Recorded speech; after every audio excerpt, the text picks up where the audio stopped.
Are you ready to transform your summer into an epic splash-tastic adventure? Say goodbye to wasteful, single-use water balloons and hello to the ultimate in reusable, eco-friendly fun with reusable water balloons. Check out the link in the video description to get yours on Amazon today. Didi, 15, 94 minutes. Verdict, brilliantly observed drama. With the school summer holidays stretching ahead of some parents like the endless, arid landscape of the Gobi Desert, 3 cheers for the nation's cinemas, which are at least providing a few oases of entertainment. The pick of this week's releases is Didi, a funny, poignant, piercingly well-observed coming-of-age drama which will appeal not just to older teenagers but to many grown-ups who still vividly remember the torments of those years: spots, crushes, awkward dates, peer pressure, hateful older siblings, you name it. Moreover, Sean Wang's partly autobiographical film, a hugely impressive debut feature, will resonate even more with anyone whose teens were complicated by immigrant parents, well-meaning single mothers, or opinionated live-in grannies. 13-year-old Chris, impeccably played by Isaac Wong, is lumbered with all three. It is 2008. Chris, Didi to his loved ones, Wong to his mates, lives in Fremont, California, with his Taiwanese mum Chunxing, the wonderful Joan Chen, big sister Vivian, Shirley Chen, and paternal grandma Nai, Chang Li Hua, the director's actual grandmother. Chris's father is far away in Taiwan, sending money home, although his absence is deeply resented by Chunxing, and is a source of perpetual conflict between her and her aged mother-in-law. Indeed, the household is full of conflict, with Chunxing looking on proudly but uneasily as her wholly Californian children assimilate, and Chris and Vivian often at screaming loggerheads. But with all three females in the house, Chris's relationships evolve. It's written and acted very tenderly. Outside the home, his life is just as fraught.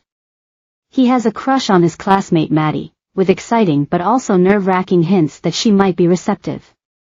"You're pretty cute for an Asian," she says, and he's happy to treat that as encouragement rather than condescension or plain racism.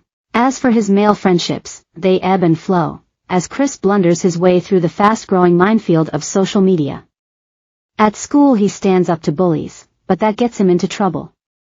At the local mall he befriends some cool older kids, skateboarding dudes, who invite him to become their official videographer. He is flattered and thrilled, but as in other areas of his life he gets tripped up by his eagerness to fit in.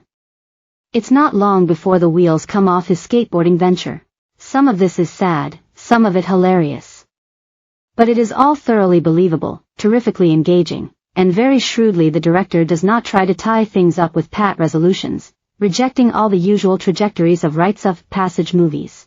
Better still, he keeps it to a whisker over an hour and a half, which isn't so great in the filling-in afternoon context of school summer holidays, but amounts to the kind of concise and compelling storytelling that some filmmakers much more experienced than Wang no longer appear to consider valid. More's the pity. Harold and the Purple Crayon, PG, 92 minutes. Verdict, erases the original. An option for much younger children, Harold and the Purple Crayon is based on the book of the same name, which my own kids loved when they were little.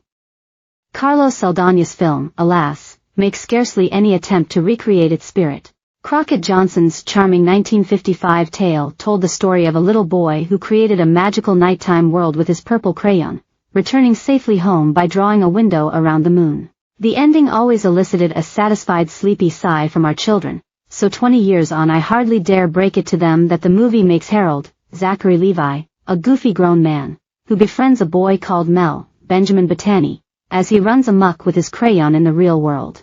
It's fun in parts, with faint echoes of the 1970s TV show Mork Mindy.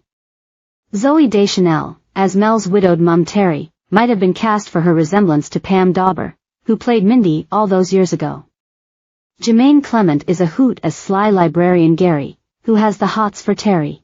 But none of that stopped my gently simmering indignation. So far removed is the story from Crockett's original. Kensuke's Kingdom, PG, 85 minutes. Verdict, oddly retro. Kensuke's Kingdom is another adaptation, an animated version of a novel by author Michael Morpurgo. Our hero is a boy called Michael, voiced by Aaron McGregor, who is SW.